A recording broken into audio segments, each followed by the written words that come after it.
Welcome to the Flame Central Game Day post-game show presented by Frank Good Builders.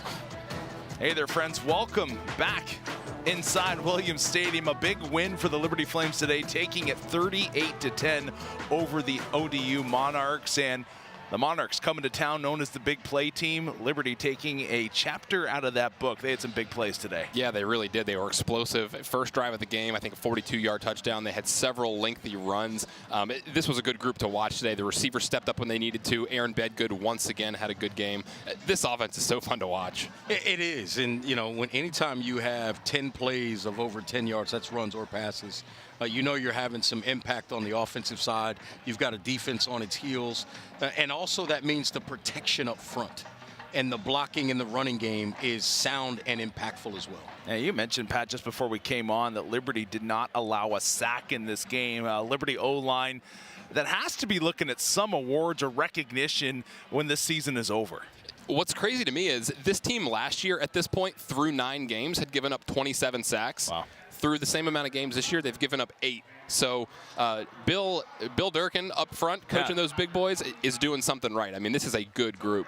It really is. I mean, anytime you've got a group that does as good a job as this, taking care of the quarterback in the running game, it means 2 things. It means their communication is excellent up front and they're understanding what they're seeing in front of them.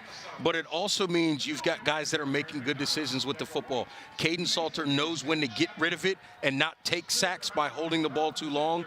And then these backs are doing their job, getting up the field in the right situations and not dancing around in the backfield, letting the negative plays happen. All right, let's jump into our game highlights presented by Fink's Jewelers. And right off the bat here, Liberty had the first series in this game, and they found pay dirt. Yeah, Quentin Cooley really picking up where he left off, and you see dump it out into the flat to Aaron Bedgood. This guy's really dynamic with the ball in his hands. And then the first touchdown of the game, which went under review, originally not a touchdown, then it was. CJ Daniels making plays, stepping up. Great way to start the game. And then all of a sudden the defense comes back and starts forcing the negativity on this Old Dominion offense. They get them off the field quickly and consistently in the first half to allow much more of this. Caden Salter waits till the last second to make that pitch, and Bedgood's off to the races, and so was this offense. The patience and poise of Caden Salter showed up time and again, especially in that first half. That play reminded me of like vintage Mike Vick from back in the day at Virginia Tech. I loved watching him play. That play was really special.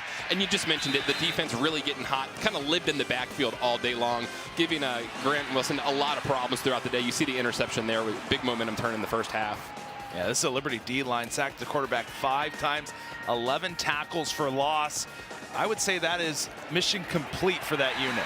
I would absolutely agree, and that's the way you've got to play consistently, especially when you get down the stretch into conference championship type mode. But you can't forget that hitting these big plays off of the running game and play action situations is going to continue to be the bread and butter for this offense. You saw another dime there, drop that thing right into the bucket. The fade there to CJ Daniels again continued to step up. 7 catches on the day, over 130 receiving yards, and once again the defense kind of just bowing its neck and making things difficult. Daniels was so good. Cooley was so physical in the running game. That run right there basically kind of told you the story of what this game was, the physicality, and then the defensive secondary. I thought they did a solid job most of the game. They give up the late touchdown there, but I thought this secondary was pretty good throughout most of the game. Here's our final stats presented by Haley's Appliances. You see Liberty again over 400 yards in total yardage. Passing yards, rushing yards, really balanced attack from the Flames today. The one area defensively for LU, holding ODU to 7 of 21 on 3rd downs, and also fought off a couple 4th down attempts as well. That's a big recipe for success. ODU struggled on 4th down all year. But my question is, Liberty, what the heck is going on? Only 221 rushing yards this week? You've been spoiling us with over 300 for so many weeks. All joking aside, this unit was really fun to watch No, today. they were. And the main reason why I thought they were dominant on 1st down and creating those negative plays, Rhett, you mentioned the 11 tackles for loss in this game. When you're playing behind the chains, now I know what you need to do. You're not dictating to me anymore. I'm dictating to you as a defensive team. I'm dictating to the offense before you can even decide what you'd like to do, because I'm taking things away from you on 1st and 2nd down. A lot of positives in this game for LU, especially in the first half, but any concern at all when you look at how the offense really slowed down in the second half of this ball game? I think I take a lot of heat sometimes for being what I consider to be a realist. I do like to look and kind of parse through the game for what I see. I don't like how they finish some of these games. You know, several weeks in a row now, not coming out in the second half, keeping that foot on the gas pedal. One of the keys, at least for myself for the game, was finish this fight. It was kind of a lackluster second half. Technically, they lost the second half battle, having given up the touchdown, only getting a field goal. I'd like to see them just, you know, step on their throat, end this thing, and we just haven't seen that crispness in the second half. I'm going to talk to the people for a second. Leave my guy alone. He's an offensive guy. He's a wide receiver. He wants to see the points continue. And I agree with you. Even though I'm a defensive guy, I agree with you. I think in the second half of games, when your offense is rolling, when your offense is in rhythm, you cannot allow that lead and that comfortability to take away from that aggressiveness, to take away from that focus on overall execution. And I thought at times in the second half, this offense struggled with that. Yeah, and we're going to take a look now at Caden Salter's day. The first half was tremendous. Second half, it kind of spiraled a little bit on him. Threw a pick in the second half in the red zone, but starting off, he was dialed in. Yeah, he really was. Again, dropping that one in the bucket to Frith, making pitches at the right times. Reggie talked about it before the game, making consistent plays, doing what you're supposed to do, kind of in phase, and then kind of doing his Herculean effort here. We said the Mike Vick scramble. A little bit inconsistent in the second half, and we said that before the game. Would like to see that consistency, but overall, a pretty good game. I thought Salter was in command of this game, particularly early on, not only in just what he was doing, but what he was seeing. I thought not only was he making some really good throws and the right pitches in those option situations, but I thought what he did really well was read the field and make the right decision on where to go with the football. And I think anytime you've got a quarterback that's playing that effective, seeing the field that well, that comfortable, you've got a chance to do something special, and we saw the special ability of Caden Salter largely in that first half. Yeah, making a case for some more awards as well when the season ends. And I know a lot of people thinking Quentin Cooley for MVP of Conference USA. I'd say an outlier as well as Caden Salter. He has to be in that mix. I wouldn't even call him an outlier. He's got to be deep in that mix. Sounds good. I like it. Deep. Moving on, CJ Daniels. This is a Liberty team that has a wide receiver who does special things game in and game out. It's not always the same guy.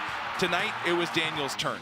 Yeah, they gave him some one-on-one matchups on the outside, and he took advantage of those. You see there the catch on the hitch that gets upfield, lowers his shoulder, and then you've got the fade here, just beats his man, dropping the bucket by Salter. Really stepped up today. He was dynamic on offense. He was in his bag. Like, he showed us that he can run every route there is that you can ask him to run. We've seen fades, outs, corner route you see right there. The deep out was in the bag as well. He showed us an ability to run every kind of route, get himself open with separation in either one of those. That's the kind of thing. We talked about it in the pregame show. Remember we were talking about a number one or not, what's not a number one, what isn't. That's an example of what a number one sort of looks like, is a guy that can run any route that you ask him to run, and he's able to get separation and get open. Yeah, shades of Pat Kelly tonight from CJ Daniels there. Possession receiver. Gotta love to see it. All right. We continue on. Upcoming schedule brought to us by Lynchburg Airport Tourism. Not many games left. November 18th next week, we'll be right back at it with you as the Flames take on UMass. Yeah, UMass, this is a game you got to be thinking, hey, let's take care of our business. Don't have a letdown. You cannot have a letdown. I'm going to just say this real simple. UMass has a one-way ticket to Thump City, and Thump City resides inside of Williams Stadium. That should be the mindset for the Flames next week. It's got to be to come out and finish strong. I mean, you're looking there, you've got UMass, you handle business there, you've got UTEP, and then you've got the big one circled. You just can't be looking too far ahead. Next week's going to be that next step. You made that point. That's a great point, because here's why. UMass is a football team that's going to come limping in here. They're a team that program in general has struggled over the years. UTEP is one of the most difficult road trips to make in the country. I don't care how good you are. I don't care what your talent level is. I don't care what league you play in. Going to El Paso, Texas is a long trip. It's very, very difficult, and you've got to be careful. So this team in Liberty has to stay focused. At home against UMass, there's going to be a lot going on, likely senior day festivities, all those types of things. Get through that, and then deal with that long trip down to UTEP, and then get ready for the conference championship game right here. Yeah, December 1st, big day. We mentioned earlier that a game that would obviously make a big impact on who the Flames are going to play is right now Western Kentucky taking on New Mexico State. Western Kentucky, the Hilltoppers, on top 14-10 as it stands currently, about an hour into that ball game. So lots of fun to come and a lot of football, even though we're getting close to the end of the season, still to be played. Liberty next week again taking on UMass, that right here at home. We will have Flame Central game day for you at noon.